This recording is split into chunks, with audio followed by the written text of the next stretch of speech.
제가 요즘에 보험사 부분을 많이 다루고 있습니다. 왜냐면 보험사도 PF 많이 들어가고 보험사 침체가 심각해지고 있기 때문이죠. 특히 다른 금융업 같으면 금리 인하가 도움이 되는데 보험사 같은 경우는 금리 인하가 진행되면 진행될수록 울상이 되는 금융권 중에 하나죠. 그래서 보험사들 지금 상황을 보니까 특히 위험한 보험사들 아직도 위험합니다. 아직도 기준 못 맞추고 있는 곳들이 많고 그리고 전체적인 기준도 떨어지고 있다. 보험사 킥스 비율이 급격히 떨어져서 또 200선 밑으로 떨어졌습니다. 물론 2012년이랑 비교하면은 거의 110%포인트 정도 떨어진 거고 2023년이랑 비교하더라도 30%포인트 가까이 떨어졌다. 그리고 200%포인트 밑으로 떨어진 것은 2002년 이후 처음이다. 이 2002년에는 무슨 일이 있었어요? 2002년에 킥스 비율이 낮은 이유는 카드 대란이 터졌죠. 그때 카드 대란이 터졌죠. 그 시기만큼 지금 킥스 비율이 많이 떨어진 상황이다. 문제는 킥스 비율 그래도 130%인데 이거요 원래 150%였는데 얼마 전에 줄였죠. 기준을 낮춰주는 이유가 뭐예요? 예를 들어서 학교 선생님이 야 너네 이번 시험 쉽게 냈으니까 70점도 안 나오는 놈들 다 야자 남긴다? 근데 다 70점이 안 나와버렸어. 혹은 그래서 한 30% 정도 남을 걸 계산하고 있었는데 반 이상이 남아버려. 그럼 기준을 낮추죠. 70점 생각보다 어려웠었다. 70점 말고 60점 밑에만 남아. 그런 식으로 기준을 낮춘 거예요. 그러니까 130% 기준을 70% 웃도니까 안전하다가 아니라 원래는 150%였고 기준을 약 50% 정도 웃도는데 이것도 안전한 수준이 아니다. 또 이 속도를 보면은 1년 3개월 동안 30%포인트 빠졌어요. 그러면 한 2, 3년 후에는 평균 킥스 비율이 권고치를 못 맞출 가능성이 높다. 이 중에서 특히 낮은 곳들. 근데 문제는 제가 최근에 손보 경고를 많이 했죠. 뭐 MG 손보도 있고 롯데 손보도 있고 푸본도 이야기했었고 동양생명 이런 것들 다 이야기했던 곳이죠. 제가 저번에 보험사 이런 데서 돈 빼라 라는 영상 올렸을 때 이야기했었던 거죠. 근데 손해보험 자체가 위험해지고 있었는데 이번에는 생명보험사의 킥스 비율이 전분기 대비 12.7%포인트 하락하면서 3.4%포인트 떨어진 손해보험보다 더 빠르게 떨어졌다. 그래서 대형 생보사 보면은 삼성생명, 교보생명, 하나생명 이런 것들이 킥스 비율이 많이 떨어졌는데 특히 교보생명이 쭉 떨어졌고 그 다음에 하나생명 같은 경우도 이번에 킥스 비율 권고치를 130%로 낮추지 않았으면 거의 턱걸이 수순이었던 거다. 그리고 메리츠화재, KB손보 이런 것들도 킥스 비율이 떨어지고 있다. 그러니까 오르는 곳도 있긴 있는데 떨어지는 곳들이 너무 뚝뚝 떨어지니까 킥스 비율이 200% 밑으로 떨어지게 된 거다. 그리고 KDB생명 이런 데는 지금 완전 자본 잠식 상태죠. 그러면 3년간 9천억에서 1조 원 가량의 돈이 필요하다. 저 9천억에서 1조 원 가량의 돈이 있으면 홈플러스를 인수하는 게 낫지 않아요? 아무리 생각해도 KDB생명보다는 홈플러스가 더 나을 것 같은데 부동산 자산도도 많고 그리고 왜 이런 돈이 필요하냐? 급격히 나빠지면서 자기 자본 총계가 마이너스가 됐다. 자, 그러니까 2022년을 고점으로 자기 자본이 쭉쭉 빠지다가 마이너스가 됐으니까 여기는 자본이 마이너스인 곳이에요. 그래서 자본 잠식이 된 거죠. 이렇게 해가지고 킥스비를 맞춘다고 해서 자본 좋아질까요? 이미 자본 잠식 되기 전부터 상태가 이 모양이었는데 인수한 뒤에 지금까지 투입한 자금 2010년부터 지금까지 1.5조 썼는데 그럼 한 15년간 쓴 거죠.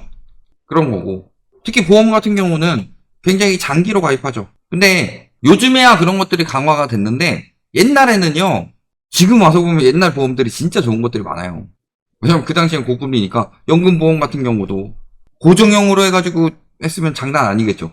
그런 것들이 계속 손실이 나면은 문제는 저렇게 해서 킥스비율을 맞춘다고 하더라도 그 다음에 다시 수익성을 낼 수 있냐? 너무 보험사에게 유리한 보험이 나오면 사람들이 가입을 안 하겠죠. 너무 고객한테 유리한 보험이 나오면 자본 잠식 상태를 해소하기 어려워지겠죠.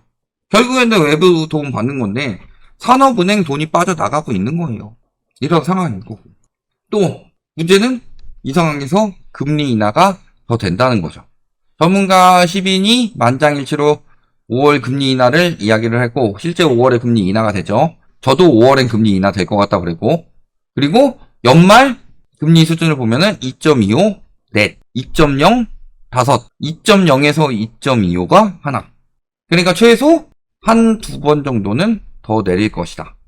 근데 금리 인하하면 좋은 거 아니에요? 금리 인하하면 킥스 비율이 떨어집니다. IFRS 17 회계 제도에서는 보험 부채를 현재 가치로 평가하는데 기준금리가 떨어지면 할인율이 낮아지면서 부채 평가액이 늘어나고 부채 평가액이 늘어나면 그만큼 요구 자본이 늘어난다. 지급 여력 비율이란 게 뭐예요? 충분히 지급할 수 있을 만큼의 자금을 갖추고 있느냐? 그게 130%를 맞춰야 된다는 소리는 적어도 손실나는 사람은 없도록 만들어야 된다. 근데 100% 밑으로 떨어진 것들은 말할 것도 없고 사실 130%도 안전한 건 아니고 150%였는데 위험하니까 130%로 낮춰주는데 이런 식으로 기준만 낮춰가지고 하는 거 하등 경제에 도움 안 됩니다. 오히려 기준을 더 빡세게 잡아야지 더 안전한 거죠. 예를 들어서 허그 정부 자본이 투입되기 시작한 게 많이 투입되기 시작한 게 허그의 보증 배수를 60배에서 90배로 늘린 다음에 많이 투입되기 시작했죠. 왜? 60배일 때는 자금이 1억만 빠지면 60억 정도를 보증을 못 해줬다면 90배일 때는 1억 빠지면은 90억 정도를 보증을 못 해줘요. 보증을 못 해주는 금액 단위가 쭉쭉 빠지는 것처럼 저렇게 기준을 낮춰준다는 것 자체가 위험하다는 징조고 기준을 낮추게 되면은 부실한 것이 오히려 정상으로 보일 수도 있죠. 오히려 빨리 부실을 찾아내서 정상화시킬 수 있었던 것도 정상처럼 보여가지고 정상화 못 시킬 수도 있죠. 예를 들어서 코로나 때 자영업자 원리금 상환 연장 이런 거 했었죠. 그게 사실은 굉장히 위험한 대출이죠. 원리금 상환 유예해주는 이유가 뭐예요? 원리금을 갚기 쉽지 않기 때문에. 근데 그런 대출이 적어도 회수 의문 정도라면 모를까. 추정 손실까지는 아니더라도 하다못해 고정 정도는 됐어야 되는데 그런 대출들이 거의 뭐 요주익 뭐 이 정도로 들어가죠. 혹은 정상. 그러니까 실질적으로 부실채권 비중이 낮아 보이는 거예요. 이번에 자영업자 대출 유예가 더 이상 연장되지 않고 9월에 종료된다면요. 가뜩이나 역대 최대인 연체율이죠. 지금 거의 한 11년 만에 최대 연체율을 보이고 있다고 하는데 그 이상의 연체율이 나올 수가 있다.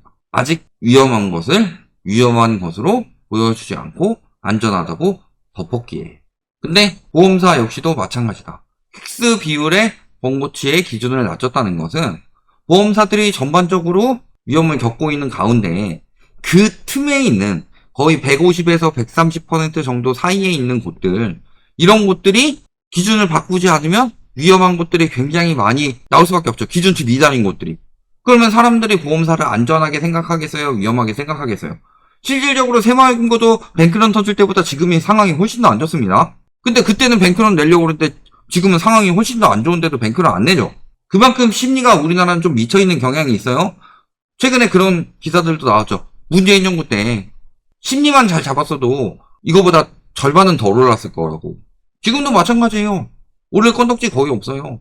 소득이 줄고 대출을 줄이고 있는데 집값 오른다고 난리치고 있는데 그 말을 믿고 있어요. 특히 이재명 정부 들어와서 좌파 정부는 집값 올린다 이런 여론 만들어서, 그럼 좌파 정부는 집값 올리면 우파 정부는 경제 말아먹는다. 똑같은 논리면 그렇잖아요. 김영삼 말아먹었지, 이명박 말아먹었지, 윤석열 이번에 말아먹었지. 이명박 대통령 말아먹은 거 아닙니다. 글로벌 금융이 그때 터졌잖아요. 글로벌 금융이 터진 거 MB정부 잘못이에요? 아니면 MB정부 잘못 아니에요? 사실 MB정부 잘못은 아니죠. 집값 오른 것도 마찬가지고 집값 오른 것도 문재인 정부만의 잘못은 아니잖아요.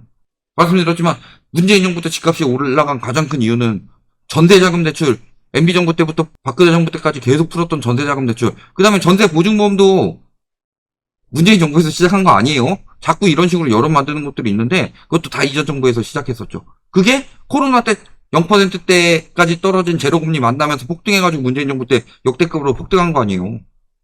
코로나 이전에 올라간 것들은 오히려 18년도부터 잡히고 있었었는데 이런 것들을 가지고 계속 여론 만들어가지고 좌파 정부는 집값 더 올라갑니다.